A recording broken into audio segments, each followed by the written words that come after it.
Hello and good welcome. Oh, good welcome. Good morning, everyone. My name is Jeff Blankenburg, and as we do every Thursday, this is an episode of Alexa and Friends. And today, my friend that's joining us is Adam Elman. Adam, welcome.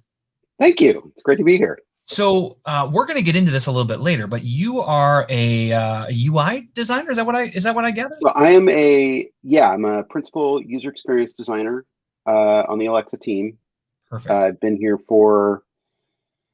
at Amazon for about 4.5 years. Oh, very good. About the same time as me. I joined in the late summer of 2016. Same here. Yeah, excellent. Coming up on 5 years. That's when you get the new badge. Very exciting. Very exciting. All right. Well, thank you for being here. I have a couple of silly questions that I always like to start these interviews with. And so my first question for you is, I want you to imagine maybe you had some comic books back as a kid. You flip through them, you find your favorite superheroes, and you saw a superpower, and you're like, whoa, that sounds like something I would like to have. If you could pick any superpower of all the ones that you know, or maybe one that you don't, that you make up on your own, that's fine too. What superpower would you pick for yourself? It's a really good question. I think I'd have to go with invulnerability. Ooh. Okay, so that can spread a bunch of different ways. We have invulnerability, like you can never be harmed, because invulnerability could also mean like I can never die, nothing ever hurts me. Where are you taking the angle on I would go with the more on the sort of can't die thing. Got it. I think fear drives so much that's wrong in life and in society. And so the ability to sort of live without that fear would be a really cool superpower. It's interesting you say that. I have a keynote talk that I've given a few times titled Fear. And it's not about the big stuff like spiders and heights, although we do start with that, but it rolls deeply into like how fear drives our daily decisions and how our fear of like failure or whatever it might be kind of drives a lot of our activity. So not being afraid might be pretty cool. I like that. One other follow-up question I like to ask on that now is, because this one could go both ways. How would you use that for good? Because I can think of 100 ways where invulnerability is very handy to be evil. Yeah, no, I think, you could do there's a lot of opportunity in the sort of classic crime fighting area. I think the nice thing about invulnerability is less likelihood of sort of blowback. Sure. You're not, shooting heat rays out of your eyes or anything like that. You just destroying can't be hurt. Exactly. So that would be that. That's one way to do it. I think just I think the other thing to do would just be to try stuff and just, without the fear of death or failure, it would be kind of nice to just be able to try things. And I feel like that it's not necessarily as good, but it's sort of a role modeling thing. And I think so. You can set a good example because you have like absolutely no fear. Like with my kids, right? When they were growing up, getting them on the biggest, fastest roller coasters was always a challenge because they were afraid for whatever reason. They have since overcome that, but at the time I was like, "Come on, guys, it's just a roller coaster. Let's do that." Exactly. Yeah, I completely understand that. And then one other question, because you went with invulnerability, is everybody that's invulnerable always has like this one hidden weakness. If you had to pick a weakness for yourself, like something that could pierce that invulnerability, like Superman has kryptonite, right? Right. What is your kryptonite? That's a great question. I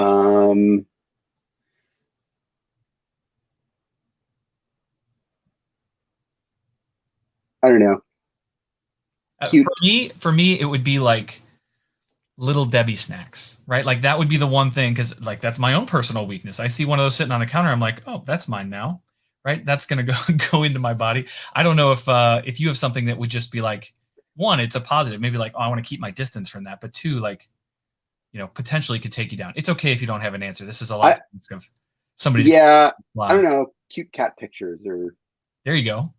or Yeah. So something the like that. last thing you want is to like you're running in to save the day, and the evil genius has a giant robot suit he's wearing, but it's got pictures of like baby cats on the front of it, and you're like, no, I can't. Oh my gosh, that would be amazing. Okay, second question. This is the one we always end up with, and I love it, but I'm always curious to know what people's answers are. So I'll tell the quick story. You may have heard it before. I know you said you watched a couple of these episodes. Right. I want you to imagine that you're walking down the street, and the place you need to get is a street over, and you need to walk down an alley to get to that street. And so it's a brightly lit alley. It looks safe, and as you walk about halfway down that alley, you're presented with a giant horse-sized duck, and he does not look friendly.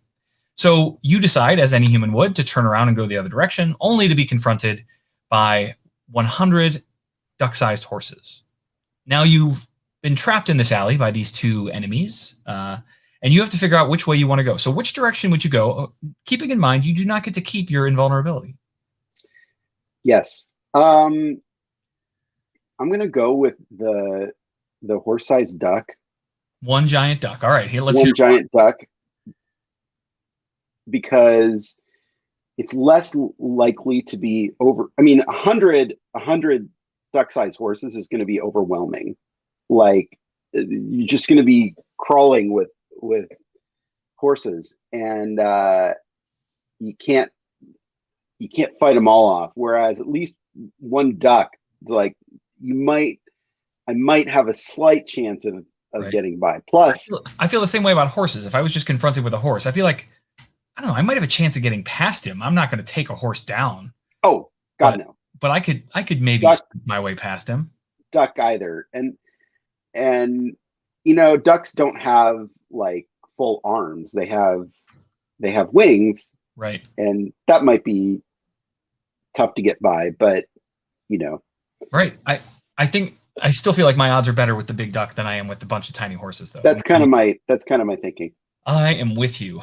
All right, so let's get into some serious content. Thank you guys all for entertaining me with my nonsense. One of the things that I always like to take people on a journey with all of the guests that come on the show is to kind of understand how you got to where you are today. So I don't know if you spent your entire career thinking about UX and voice and design and how all this stuff works. Most people haven't. But I always love to hear that story. It's kind of that quick spin when you go to an interview or you talk with somebody about like your job history. What did it look like? It's usually, your 5-minute story. I'd love your 5-minute story. Maybe start in college. Tell us like what your major was, how you went through that, and then kind of get us to today. So yeah, I've had like an incredibly lucky career. I've lucked into so many different opportunities and just great things along the way. I feel that same way, and I've often had people tell me that while there is certainly some luck involved, a lot of that opportunity you make for yourself. By knowing the right people or being kind to others, that goes a long way. Anyway, I don't want to interrupt your story, but that's it's not always luck.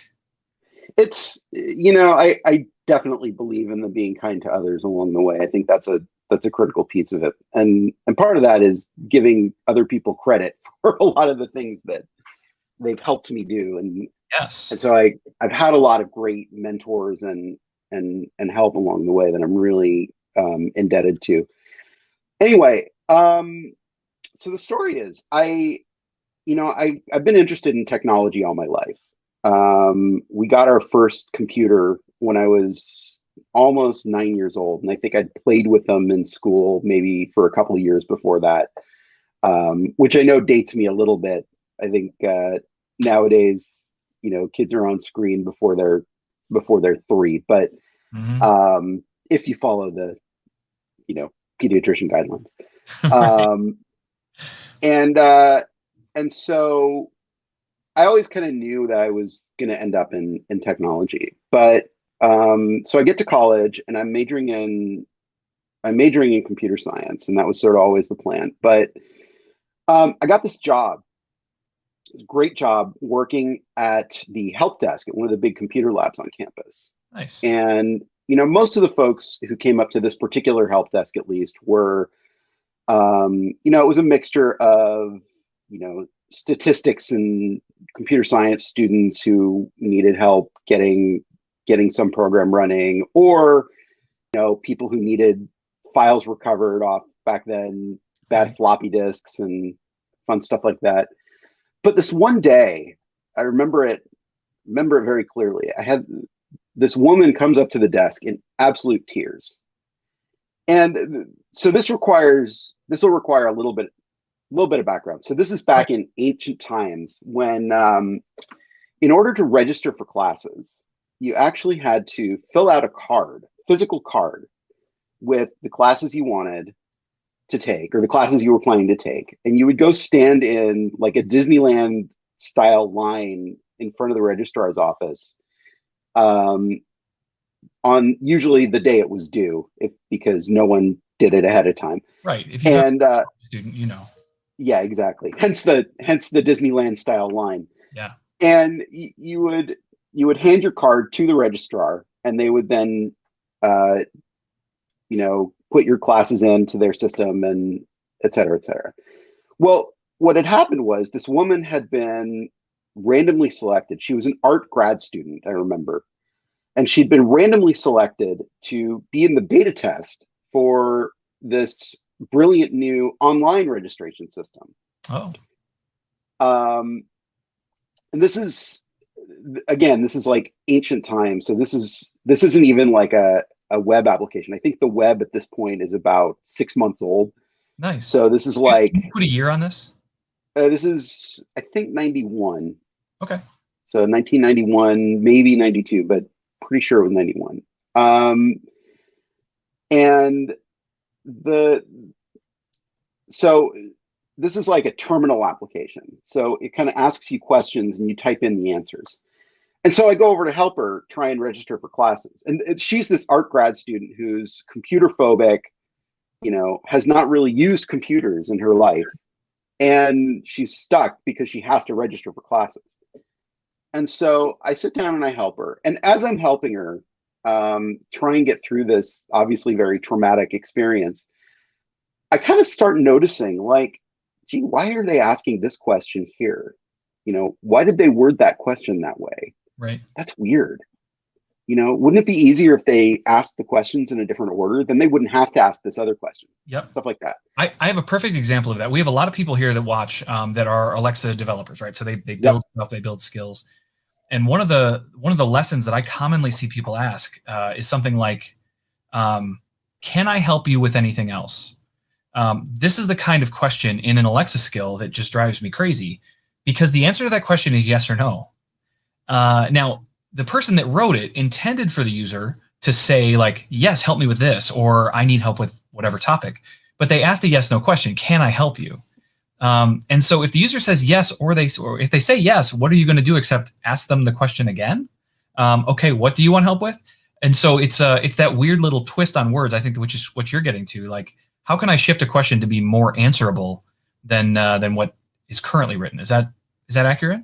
Yeah, that's accurate. That particular one has come up a few times. It just as an aside. So that's an interesting one.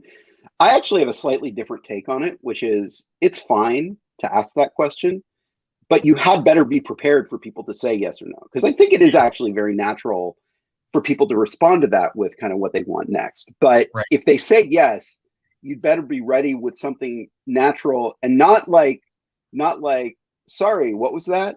Or Right. what can I help with? But like, okay, what Agreed. can I help you with?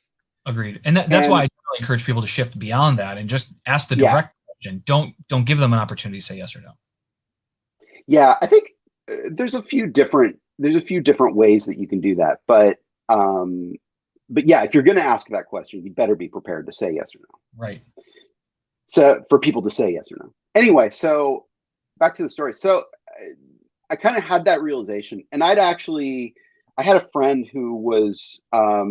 just who had just taken a course. My school was just starting a human computer interaction program at that point. It was just in the early stages of it. Cool. And she was TAing that course the following time it was offered. And so I kind of talked to her about it and ended up taking that class. And that sort of set me off on this path of really focusing on user experience. course, then what happened was I ended up sort of falling into this amazing job uh, where I was I was basically employee number. I was working for the university, but it was kind of a startup within the university, and I was like employee number three. And it was me, our director, um, a visual graphic designer, and me. And I was sort of doing all the, and so I was doing a lot of the coding, most of the coding, and kind of system architecture stuff. And this is the very early days of the web. We were doing web scientific publishing before like any technology existed that allowed you to do that easily. Yeah. So I had to kind of create all that stuff. Um, and so I spent the next 5 years working there. I did, once I finished my master's degree, I took a full-time job there, and I was there for about 5 years. Okay. Got to do some amazingly cool stuff there. And then that was around 2000, and I was like, the dot-com boom is just getting really going at this point. This is a time when now Google exists, and obviously Amazon, and all these companies are starting to do really interesting things. And I'm still working, I think, 200 yards from my freshman dorm at the time, on campus. And it was just like, I gotta try something different. So at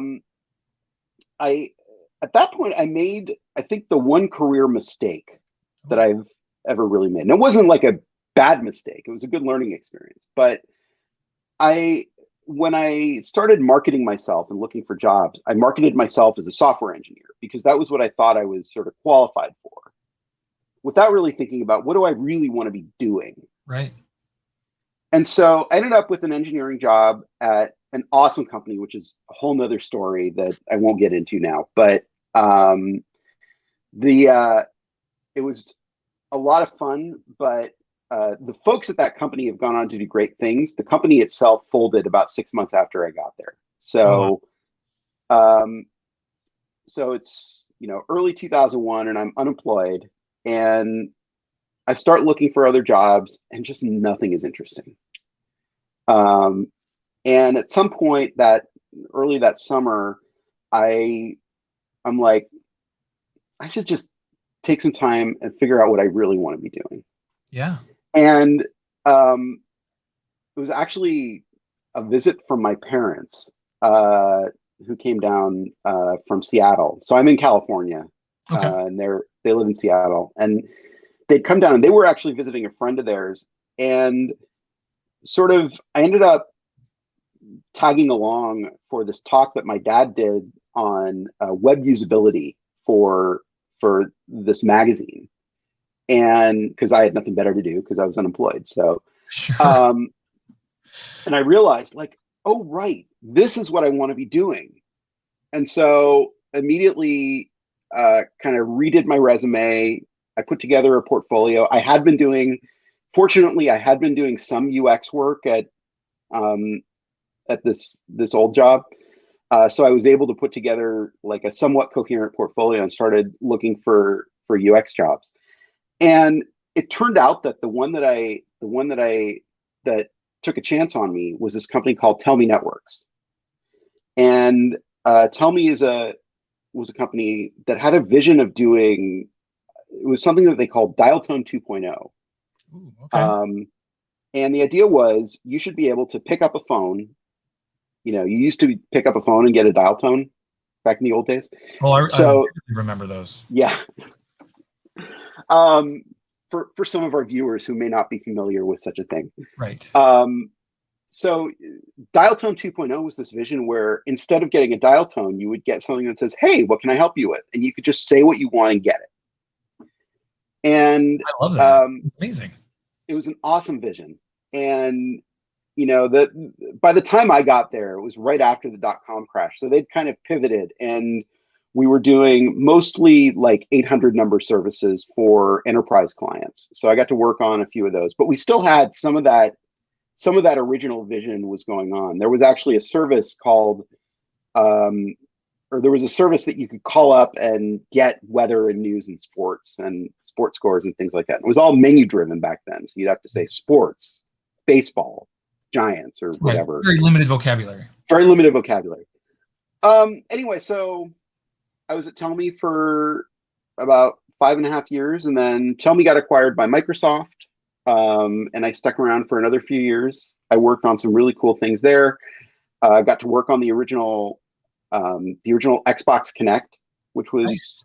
an amazing experience. That was actually the first time that I'd seen a far field device. So you could actually say the wake word Xbox and it would wake up and respond to your request. Right.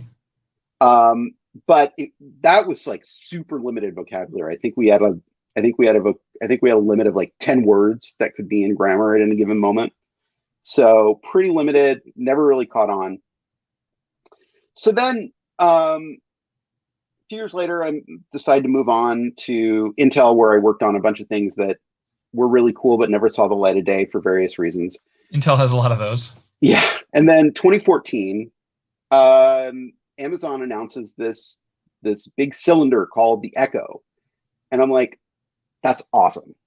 Yeah. Because this is the first time that anyone has combined this kind of far field ability to just say the wake word and have the AI respond to a request with this huge natural ability to understand anything that the user might say. Right. And I just thought that was so cool. And so I bought one. I still have it. One of the very first production Echoes. And then a couple years later, it was time to move on from Intel, and I was trying to figure out what to do. And I had this friend who had lunch with her, and she's like, I just got this offer from Amazon to go work on Alexa. She's somebody I'd worked with at Tell.me, and I'm like, yeah, I should maybe apply for that too. And the rest is history. Wow. It's funny. I didn't want to interrupt you there, but you and I had very similar paths. It sounded like. I was at Microsoft from 07 to 2013. Okay. Almost exactly the doing a same variety thing. of things. I was primarily doing a lot of the kind of work that I do here, right? Evangelism for developers, but I was very focused on like when the Xbox launched with the Kinect, getting out and helping developers understand how to build software for it, right? So I was on the development side of things, and when Windows Phone was released, I was there doing a lot of that kind of stuff. So it was that was the time that I was there. And then in 2013, like every good developer, I decided to go try a startup for a little bit. And I was at a startup that did not succeed for about a year-ish. And right at the end of that was when the first Echo was announced. And I was like, oh my God, this is the coolest thing. And actually, I have a video, but I'm not welcome to share it, of an internal project. Do you remember at Microsoft, they used to have these this summer week that was like Innovation Week? Yeah. Stop what they were working on, and just for that week, they could make up a project or come up with a cool idea or whatever. So me and a couple of my friends came up with the idea in 2012, to take Cortana and put it in a small round device that you plug into a wall, and then you could talk to. And so when I saw the Echo, I was like, oh my God, that's the thing we thought of. Unfortunately, Microsoft hadn't considered, and maybe Amazon already had it at that time, but Microsoft wasn't interested in like filing patents or doing any of the other stuff with that, unfortunately. Or this would be a totally different story, maybe. But anyway, we had this idea. We made this whole video concept commercial thing on how it would work and everything. And so when I saw the Echo, I was like, whoa. And so a good friend of mine, David Ospitsky, who used to be on our team here, I reached out to him and I said, how do I get involved with Alexa? And he goes, that's funny you say that. We're looking for evangelists. And I was literally going to call you today. And I was like, well, that is very fortunate for me.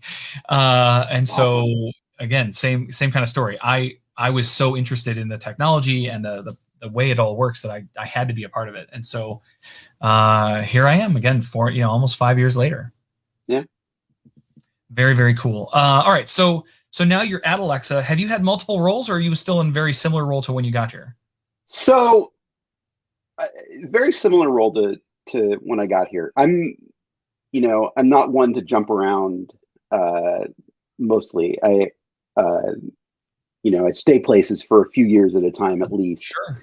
You said you worked working next to your freshman dorm 4 or 5 years later. So Yeah, exactly. So I started out. I was working on. I was actually part of the knowledge team, Alexa knowledge team, and I spent about 4 years, 4 years on that team, and that was really focused on how Alexa answers questions. And the one of the most fun parts of that was some of those things that I was really working on were focused on literally the same things that I'd been doing back in the Tell Me days. You know, sports scores and weather and stuff like that. Except now it was all natural language, and so it was like super deja vu. right. Um, and and so I spent a lot of time. We spent a couple of years just coming up with like internal guidance for, you know, how should Alexa answer questions. What makes a good Alexa answer for to a question, and how we can do that. So that was a big part of my job. And then about a year and a half ago, I moved over to the household organization team where I am now. Okay. And actually, there were a few other groups that moved with me. So weather is actually still part of my portfolio, something I spend time on.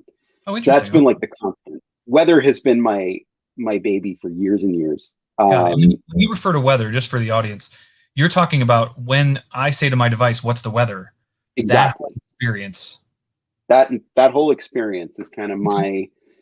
my the thing that I've uh, you know made some real innovations on, tried to get things done that haven't quite worked, you know, just been fighting the good fight on that for years and Sure. years. And I think um, Can you share that's been something a you constant. tried? Can you share something you tried that didn't work? I think that's always an interesting story. Um, I think recently we were, I think one of the big questions that you have is something like, if you ask, "What's the weather this week?" There's kind of this question of, do I want to hear like, okay, Monday it's going to be like this, Tuesday it's going to be like this, Wednesday it's going to be like this. Yeah. And that's the way we've kind of done it because that's frankly easier to implement. But there's an argument to be made that what I really want to hear is, it's going to be sunny Monday to Wednesday, but then on Thursday it's going to rain, and overall it's going to be in the mid 60s. Right. Yeah. I kind of want like And the average overview, and then if there's any weird right, exceptions. Yeah. exactly. And we tried that, and it the feedback we've gotten to our first try at that was sort of like, yeah, it's not really what we want. So I haven't given up on it. Good. I think that's a I think Good. it's Good. still the right I think it's still the right thing to do. But it's one of those things where different people have such different ways of reacting to information, and such different things that they're looking for when they ask these questions, that that's really the most fascinating and interesting challenge, is figuring Right. out, like, what do I mean by what's the weather? Why am I asking? What do I really want to know at Yep. that point? What is the intention, the purpose behind that request? Right. Exactly. I like that. Um, all right. No, I think that's super interesting, and it's always good to hear that even on little things like weather, that we're consistently always trying to evaluate that against customers and say, what do you guys think of this? Do you like this? Do you not like this? Um, I think that is such a powerful thing that that's one of my favorite parts about Amazon, is that we take the customer's opinion so deeply into perspective when we think about rolling out a lot of these features. It would be very easy for you to just say, no, that's how it works now. And some people would like it, some people might hate it, but I think it's good to be not only thinking about what they really want, but then potentially even also offering alternatives, right? I would guess that you can start to figure out how and what individuals like, and maybe tailor it that way as the machine learning comes along. So Yep. all of that is super super cool. That's my favorite thing about Amazon is, as a designer, my mission in life, I think, as a professional, has always been make cool things that make people's lives better. Yeah. And I think, the fact that customer obsession is job number one at Amazon has made my it's really consistent with my mission, and it makes it a lot easier for me to do my job because I don't have to go argue like, well, it's not, it may be better for the short-term business, but it's not the right thing for the customer. Like Right. that argument, if I have to make that argument, it lands really well. And people listen to that because we're really trying to do the right thing for the customer long term. Agreed. And that's just an awesome position to be in. So we just touched on weather, and before we get into some of the other stuff, I know that we have a couple of cool videos that you shared with me. Yeah. You mind if I play the weather one? Go for it. All right, here we go. Alexa can help you know what to wear for the day. Alexa, will I need a sweater today? Currently, in Portland, it's 36 degrees Fahrenheit with mostly cloudy skies. Sweater weather, my favorite. Alexa, will I need an umbrella today? It might rain today. There is a 56% chance at 11 a.m. I'd tell you an umbrella joke, but I think it might go over your head. I love bad jokes too. That's fantastic. Yep. No, the bad jokes are great. Yeah. So let's talk a little bit more about the organization that you said you joined about a year and a half ago, right? Yep. So as we excuse me, as we refer to it, Alexa Household, but I'd love to know more about what that means. Yeah. So the mission for Household Organization, let me just find it here because I want to make sure I get it right.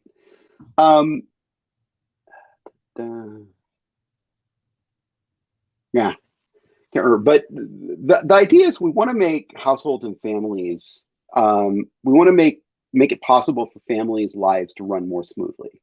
We want to make family members feel more connected, and we just want to make it easier for people to sort of live their lives as families in an easier and smoother way, whether that's dealing with crazy family schedules where everybody's got to be someplace different at the same time, or getting food on the table is a big part of what our organization does. We have a team working on kitchens specifically and everything around food and recipes and things like that. Yeah. And also this team working more on sort of what we call home productivity, which is more around calendars and reminders and things like that. And weather actually fits under that as well, because it's really about helping you prepare for your day. Right. So I have a dream. I've given this talk a couple times too, but it's kind of a look at what the future of like AI and ambient computing and all the cool stuff that we're working on could lead to. Mm-hmm. And thinking of household, there are two that stand out to me. And you don't have to give me any perspective on where we're headed or how any of this works, because we don't want to get anybody in trouble at Amazon. But I want to share what my vision is, and then I'd love for you to kind of riff on that and let me know what you think, or how far away we are from that kind of stuff. So the first one that I always use is the idea of scheduling a dentist appointment. My dad was a dentist, so I didn't really have to do that a lot in my youth. But since he's retired, that's something I certainly have to do now. And I don't want to do that. I don't want to think about scheduling something 6 months in advance, or blocking out my calendar to make sure that I have the right dental appointment at the right time with the right insurance and all of that stuff. So the one vision I have is for Alexa to just be able to say, "Hey, Jeff, you have a dentist appointment next Thursday." Great. Like I didn't ask her to do that. I didn't think about it. It just happened, right? Because 6 months has happened.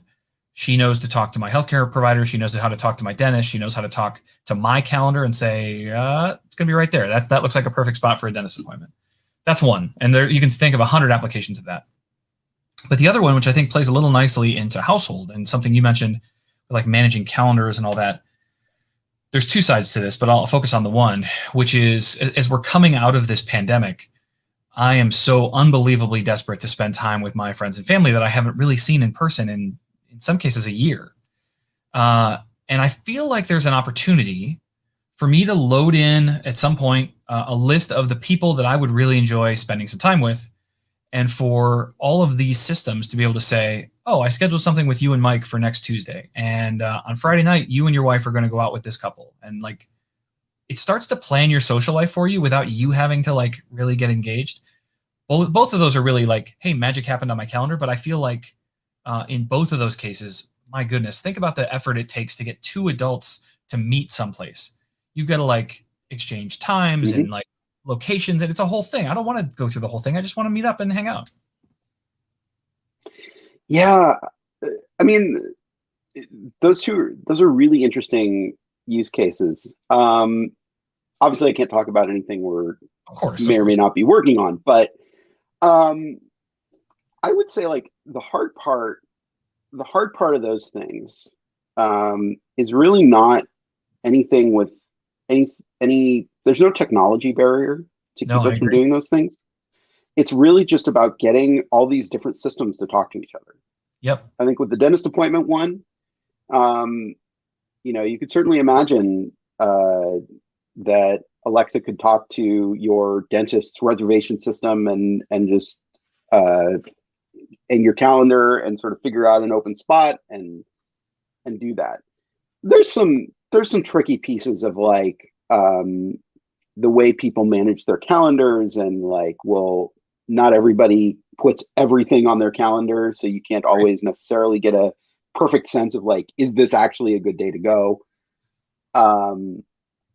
But you know, aside from that, I think the real hard part is really just getting systems to talk to each other. And it is that coordinated system. That coordinated system of code. I use the term democratization of APIs. I try to think like in this really amazing world, where this utopia where every data source and every like application has an endpoint that my application can talk to. There's a thousand reasons for this. One of which is I've gotten way deep back into my childhood sports card collection, and I wish there was a place that I could find like a list of all the cards for a specific set without paying for it. That's really quite hard to find. And I'm not asking for anything fancy. I just want to know what are cards 1 through 792, what teams were all the players on. Like I want all the metadata too, but that's impossibly hard. Although the data exists probably in like 40 different places, just no one's sharing it.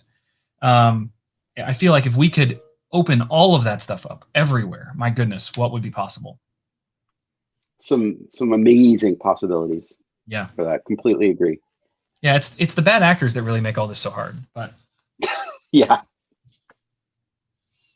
That's always the hard part. So you've told us a little bit about what Household does and kind of what their mission is. I know that I have 3 other videos, so maybe we can use that to drive some of the other things that we want to talk about. You talked about cooking, and I know we have some stuff for like waking up with music and reminders and stuff like that. But what are the other big things that you guys are working on? So I think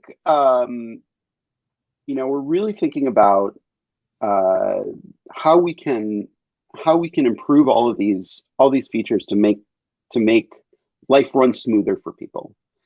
And you know, I think a lot of it is just awareness of that you can use Alexa for a lot of these things, which is traditionally discovery is a very hard problem with voice, as I'm sure you're aware. Like with visual interfaces, you can like put buttons on screen and icons and a menu, icons and a list and things like that. And people can say, oh, I wonder what that does.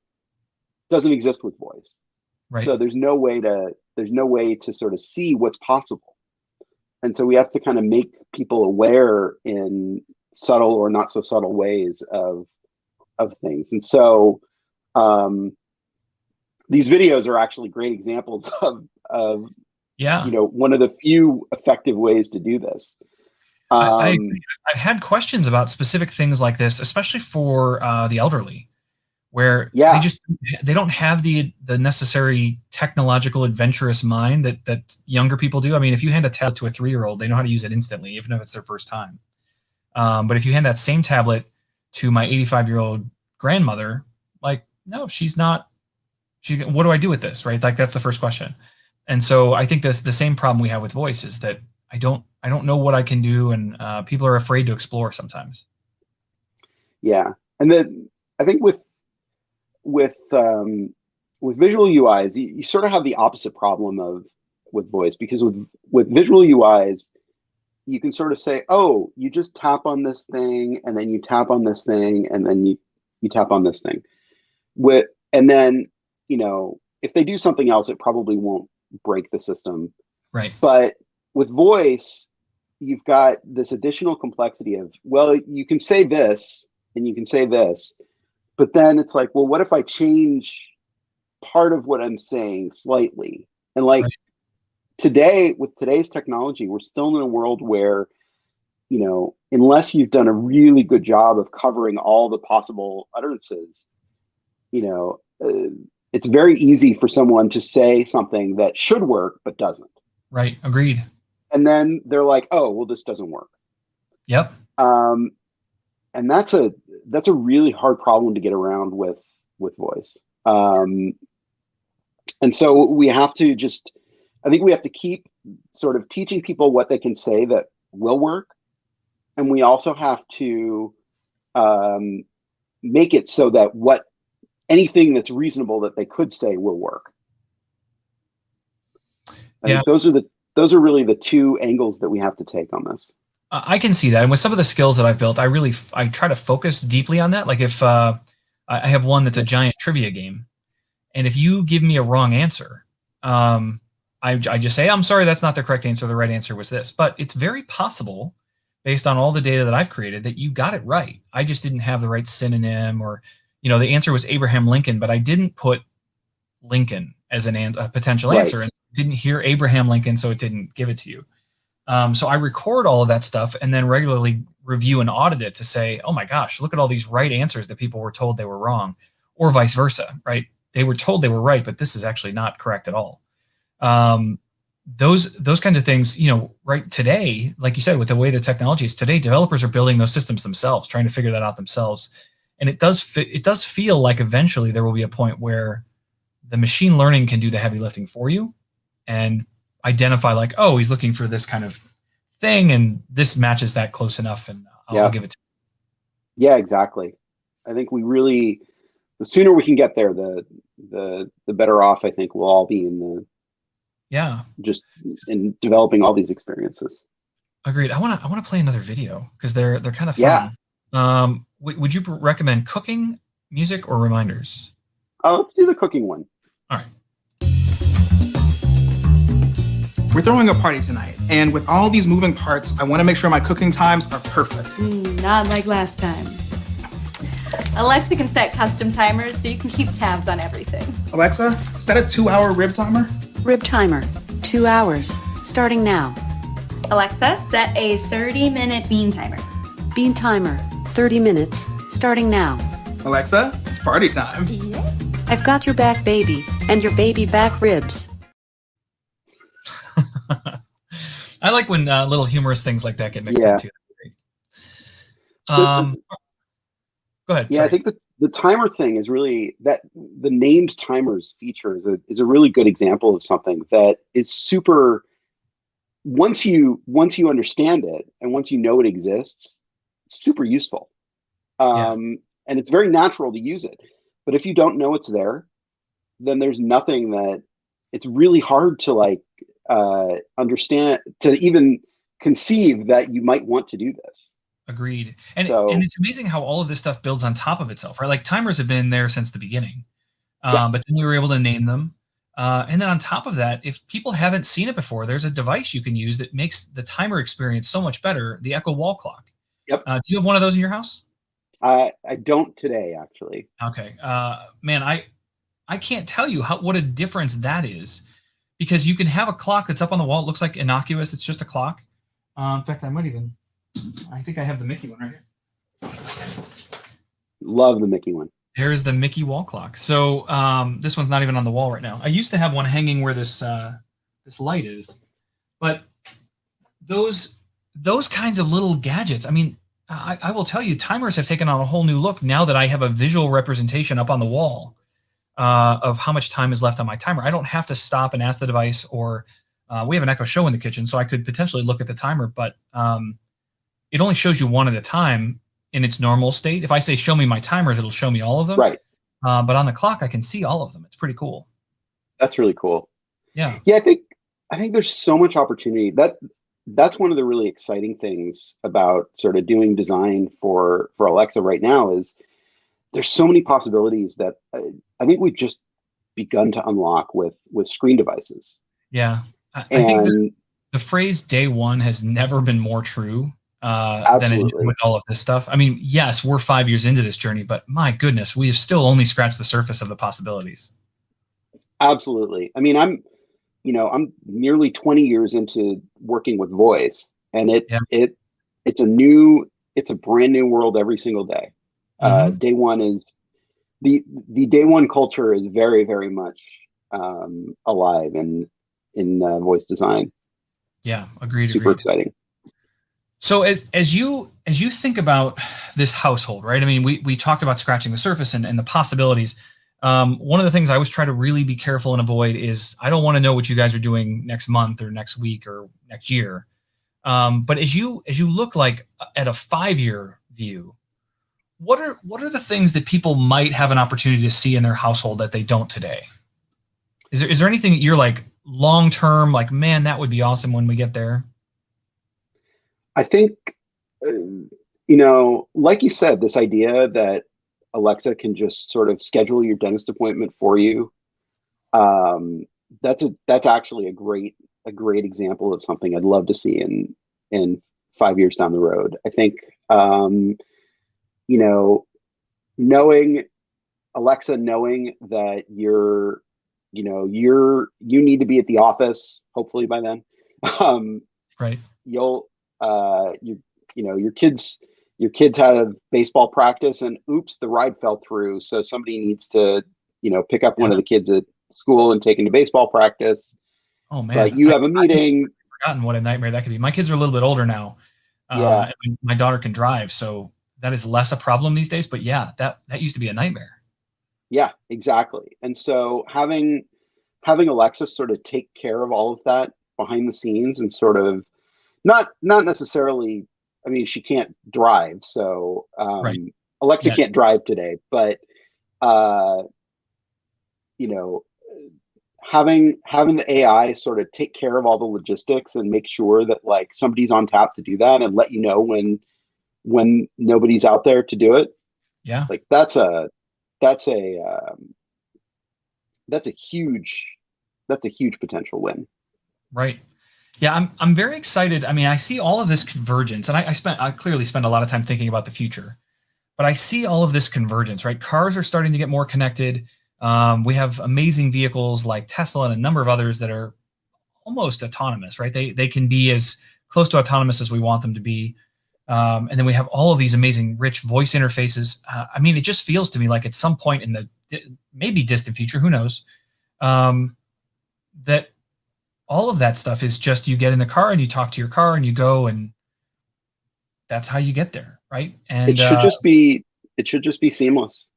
right, and I'll even take that a step further in that I don't know that I can set a real time. Like I wouldn't take a bet on this, but I imagine maybe 10 years from now, unless it's for recreational purposes, nobody owns cars anymore.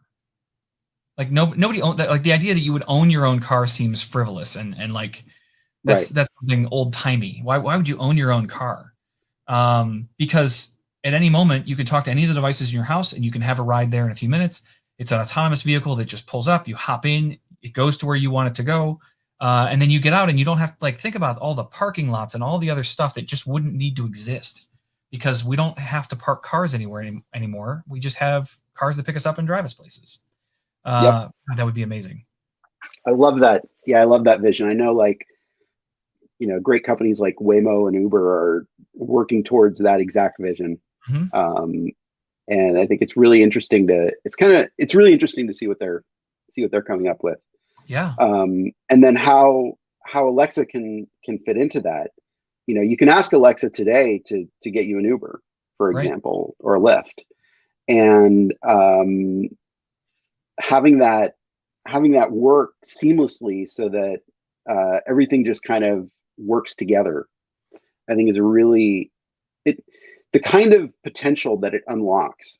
What can we as human beings be thinking about and focusing on and building when the AIs are taking care of all this random Yes.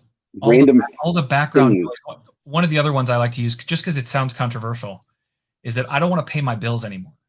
Now, that Mhm. statement on its own sounds like, well, I'm just not going to spend any money on my bills. But realistically, it's that I don't want to have to worry about that. Like, let me know if there's a problem. Let me know if I don't have enough money.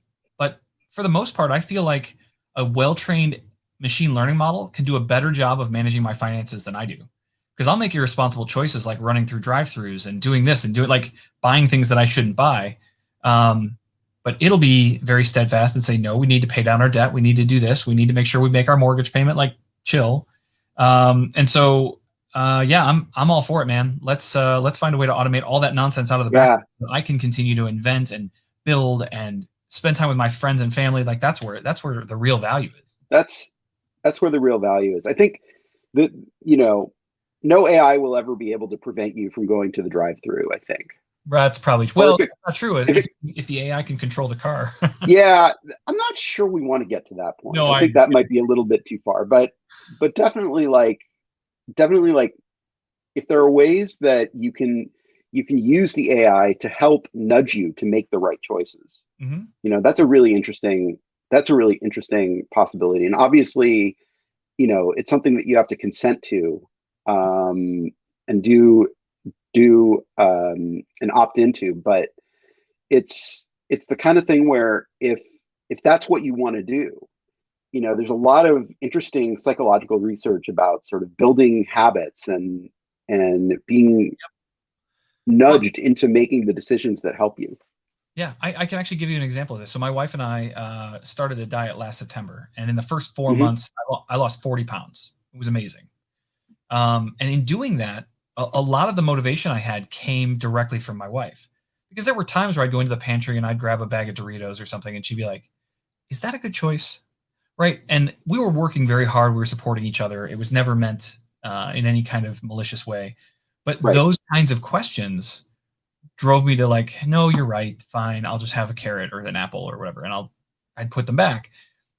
When I was suggesting that a car could stop you from going through a drive-through, I think it was more like, Jeff, are you sure you want to do that? Is that based on your fitness? Again, we have access to all the data. Based on your fitness metrics and the weight on your scale this morning, I don't know that I would recommend that. I'm not going to stop you, but it seems like you're doing so well on your diet. Why ruin it now with a Baconator, right? Like that's I think that's more the way that I picture all of this working.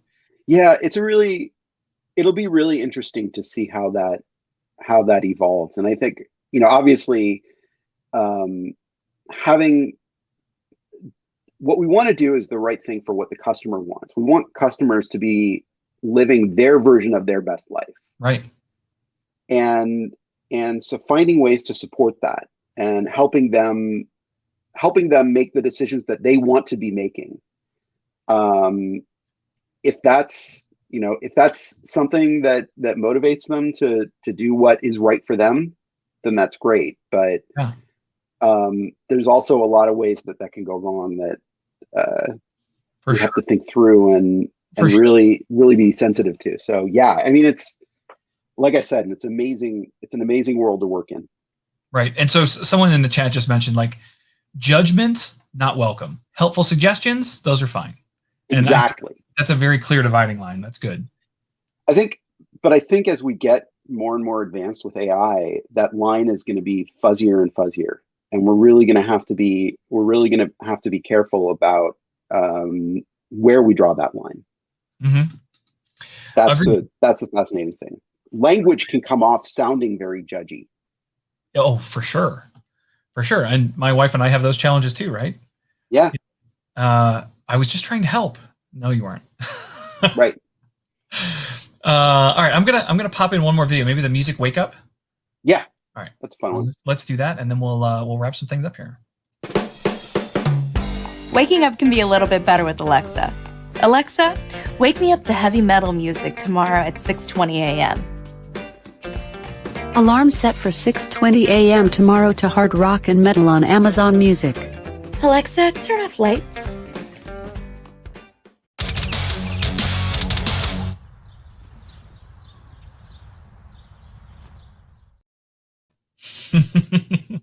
Love She's that a one. funny actress. I like her. Yep. There was one other thing I think that I wanted to add in here. I'm not finding it. Let's see if I can find. We had also talked about some of the opportunities that are available on our teams, right? As we think about Amazon All Up, I know personally I've shared this on a number of our streams, but we are hiring and we are looking for amazing people that are looking to be involved with all things across Alexa, whether that's UX designers or developers or program managers, doesn't matter. There's lots and lots of opportunity. But you showed me something that I wasn't aware of, that there's a specific design website for jobs related to design at Amazon. Let me share that here with our audience. Absolutely. Here on the screen. You can go to amazon.design/jobs. And this is a special portal that I didn't realize exists that's just for design jobs. So if you're a designer, if you're into UX and UI development design, I would recommend checking that out. There was a lot of very cool stuff on there. But for those of you that may not be, but you're like, wait, they're hiring? They want people to work with us? I can also say, I don't think I have this one set up as a banner. It does not appear that I do. Hold on, I'll add it real quick.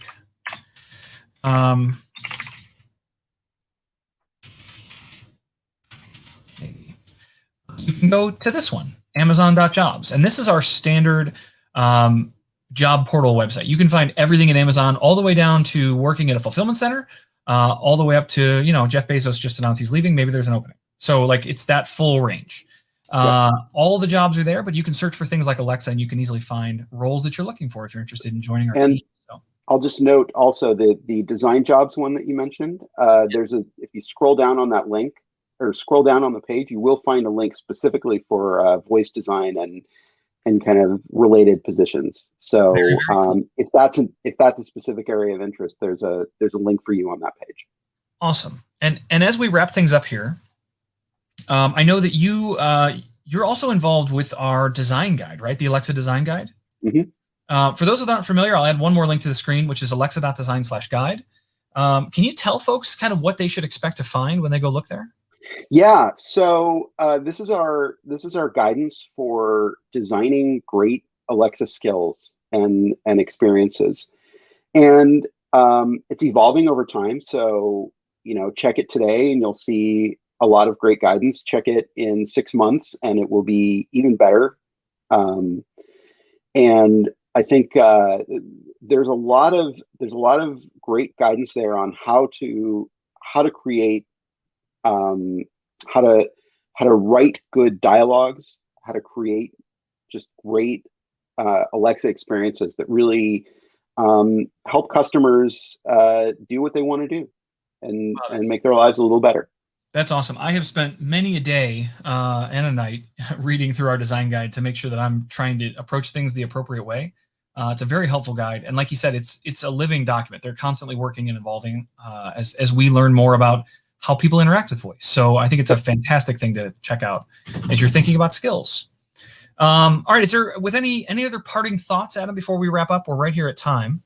Yeah. One thing is I want to thank everyone in the Alexa design community. The voice design community is just amazing here. We've got a lot of, I'm just one of a number of fantastic voice designers and UX designers working on Alexa. We have a lot of really cool things that all of us are working on, and it's just a super exciting place to work.